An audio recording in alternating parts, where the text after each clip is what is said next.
Pasintabi mga kabombo, mga Kastar Nation, medyo maselan ang susunod nating balita sapagkat ito'y tungkol sa minor de edad na biktima ng pambubuli at pinilit pa umano na makipag-oral sex ng kanyang kasamahan doon sa Home for Boys para dyan sa Children's in Conflict with the Law sa lungsod ng Iloilo.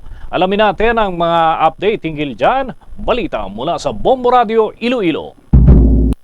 Tinututukan ngayon ng Iloilo City Government ang reklamo ng isang binatilyo na nasa Home for Boys para sa Children in Conflict with the Law sa Barrio Obrero, Lapus, Iloilo City. Ito ay kasunod ng pagbunyag ng nasabing binatilyo na binubuli ito at sinasaktan ng kanyang mga kasamahan sa loob ng pasilidad.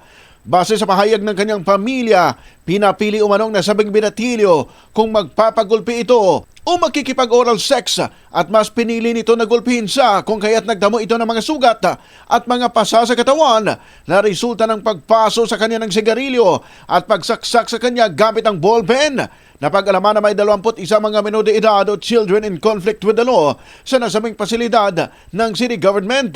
Sa panayam ng Bombo Radio Iloilo kay Miss Joy Fasinal Fantilaga, ang spokesperson ni Iloilo City Mayor Jerry Tranyas, sinabi nito na may i-deploy na security guard at may ilalagay din na closer kit television at mag-a-assign ng psychological expert upang maiwasan na maulit ang katulad na insidente sa nasabing pasilidad. Ang Home for Boys isang facility para sa mga menor de edad na may nagawang krimen o lumabag sa batas.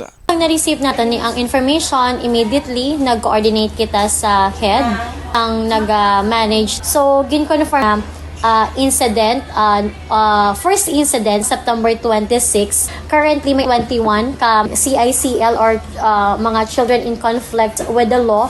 And out of 21 mga kabataan, 5 may drug cases. Si Miss Joy Fasinal Fantilaga para sa Bombo Network News.